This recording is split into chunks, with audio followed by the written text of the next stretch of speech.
7600. And we got callers on the line right now, including one of our favorites, Dieta, who is on line 4. Hey, Dieta, how are you doing this afternoon, my good friend? Hello, Cliff. How are you today? I'm doing well, thank you. Good. I did read the reports regarding the president referring to his Democratic colleagues as treasonous because they did not stand and applaud him in particular. I don't think it was about the State of the Union or what he said by way of substance. I think it was they didn't stand and applaud him. Yes. And for him, that was personally offensive. Yes. And I'm the president, so if you don't support me, you're opposed to this country. Exactly. I am the country. That's why I need a parade down Pennsylvania Avenue. I'm the country. Yes. Somebody needs to tell the Emperor Cliff that he doesn't have any clothes on. You know what? We're laughing about it, but it is actually frightening to think that that is the mindset of the occupant of the Oval Office. I couldn't agree with you more. I asked Representative Trott how much it cost the country in economic terms to shut down the government, and he said $20 to $30 billion in each instance, and that's with a B, Cliff. Wow. Can you imagine how many bankruptcies we could have averted in this country, like the one in the city of Detroit, if we had $20 to $30 billion to throw at it? How many children we could educate? How many children we could make healthy? Well, I think you're absolutely right, but we've also got to understand that the takeover of Detroit and the bankruptcy of Detroit, I believe, was a very deliberate, very well thought out, plotted out scam. And I think that was done deliberately. I don't think that if we had $100 billion in Washington to spend, that they would have used it to bail out Detroit. I think that the fix was in with that. I agree with you, Cliff. The fix was in, but at least from a historical perspective, we would have been able to point to the fact that the government had $20 to $30 billion just lying around in a rainy day fund, that we could have just asked Washington for it and they would have sent it back because they believe in states' rights or some silly such thing. Yeah, well, you talk about states' rights. You immediately make me think of how when you read back in some of the old congressional testimony, back when slavery and Reconstruction, all that were the hot issues being discussed in Congress, some of the same old arguments that the white segregationists, the supporters of slavery, used in official testimony. The hottest station in town. Whoa, sorry about that. Are some of the same arguments that the Republicans are trying to use now. Exactly, Cliff. They don't get old. They just get recycled and retreaded. If you want a real example of retreading, look at the politicians in the city of Detroit. And with that, I'll sign off. Yeah. Dean, I'm going to let you go. That was touche, though. Touche. I appreciate the call, and that was a good one. Let me get right back to the phone lines and talk to another caller. And that next caller would be Leon on line 2. Hey, Leon, good afternoon. How you doing? I think you got me. Is that me? Yeah, is this Leon? No, this is Richard Clay. How you doing, Cliff? Oh, Richard, I'm fine, man. I'm sorry. I must have hit the wrong button or pushed the wrong lever or something, but I'm glad I got you. How you doing? well, I'm glad you got me, too. Uh-huh. So I just wanted to say, first of all, it's not so much Trump that really gets me fired up.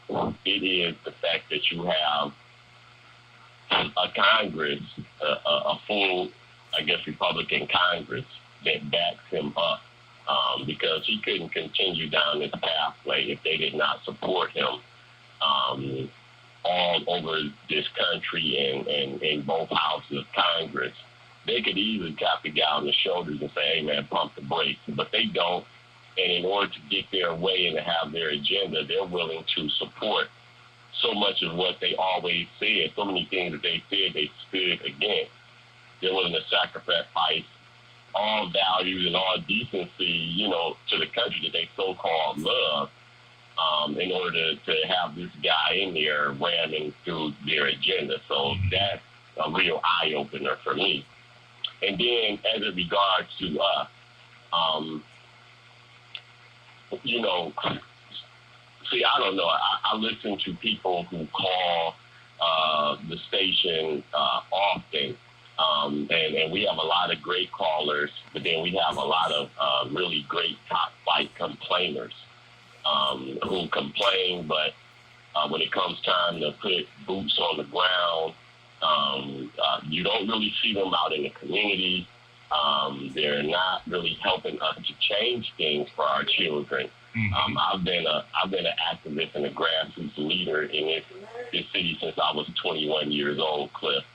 And matter of fact, right now, I'm out. I'm dropping off flyers at the different library branches for Black History Month programs that we're going to be having over at the Dexter Elmhurst Community Center. Hold up. Before you go any further, tell us about that program. Let's promote it here right now.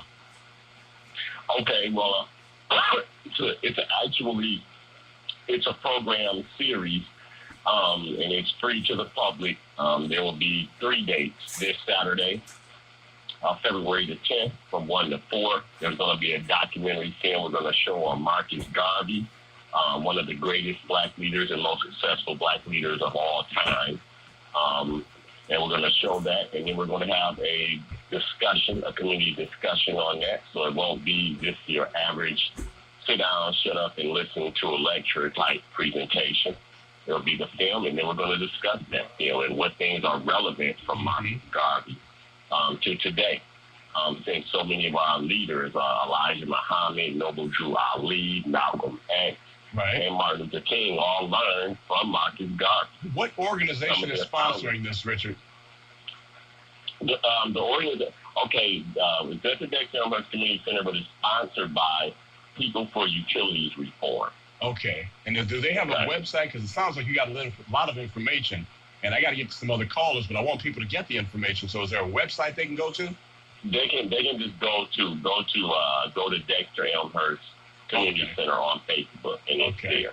Can I just say the dates? The other 2 dates will be Saturday. Those programs will be Saturday, February the 10th, 1 to 4. Saturday, February 17th, from 3 to 6, and Tuesday, February 27th, from 6 to 9 p.m. All right. Now you were making a second point too. I want you to hurry up and get that point in as well.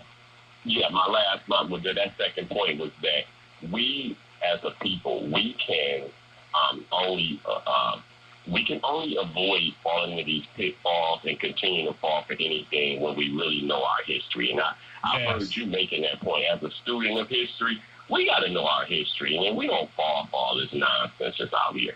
You know what? I appreciate the call, Richard. I don't think I could have said it any better. That if you don't know your history, you are prone to fall for the okie doke every time, because you don't even know where you're at if you don't know your history. Appreciate that a lot, Richard. Let's get back to our phone lines. John's on line 5. He's been waiting.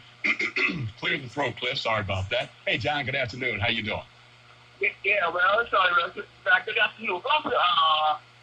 Some of the top military brass already come out against the parade. They said they're not interested in the parade. And they said because it takes you with time out of their family, and they say, speak out, they were too doggone hot. They ain't some transport parade. So some of them already come out to it, or came out against it, I mean. Right. So that should let Trump know what's going on. Russell, you got a lady called Bakerly. Well, I don't know if you want to talk about what's called Bakerly or not, but she called to the 910. She asked for some help. She 70 years old. She said that she's been without hot water for over 2 years and so forth. What? And she called Bakerly, and I thought Bakerly gonna give her some knowledge how to help her, but he didn't. And she called Sheffield, Larry Sheffield. That's her counselor. She didn't get no help, and she called Reverend Sheffield. He promised to help her, and he ain't did nothing. So I just wanted to ask you if you can get knowledge about this lady having a problem with her water. Do you remember her name? Do you remember her name, John? Russell, I couldn't catch her name because she really was gone before I could write it down. But she told Bakerly and so forth, and so I just kind of felt bad for her because she said she called city council, Mary Sheffield, and Mary Sheffield wouldn't do nothing, wouldn't to help her. And she said Reverend Sheffield called her and supposed to help her. And Reverend Sheffield ain't did nothing. He ain't put it. Well, I tell you what, and John, I always appreciate your call.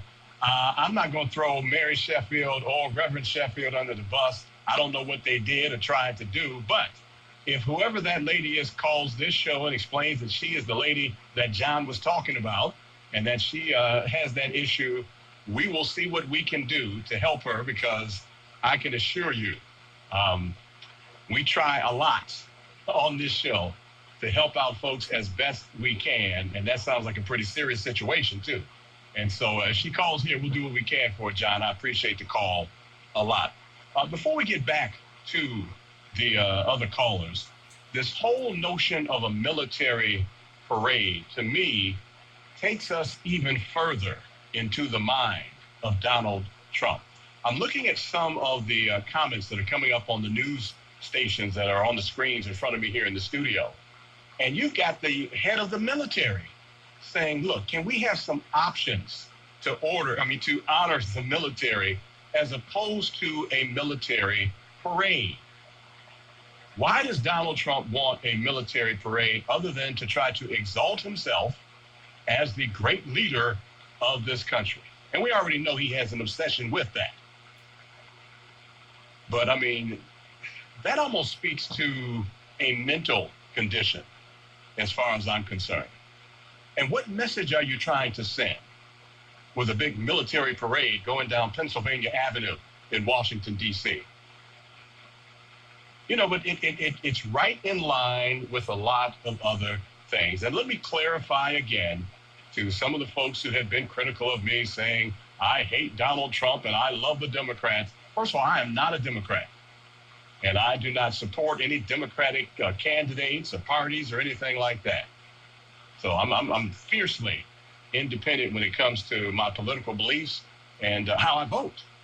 And so let's not talk about it. Secondly, I don't hate Donald Trump. I don't know Donald Trump. What I know of Donald Trump, I don't like. And I think that his policy proposals are disastrous for this country. I think that he has used racism and divisiveness and continues to do so to try to first get elected in this country, then govern this country. I think he has had the most despicable cast of characters around him in the White House of any president in history that I've ever studied or knew about. You can talk about Steve Bannon. You can talk about the other white racists that have been in his cabinet. You can talk about the sneaky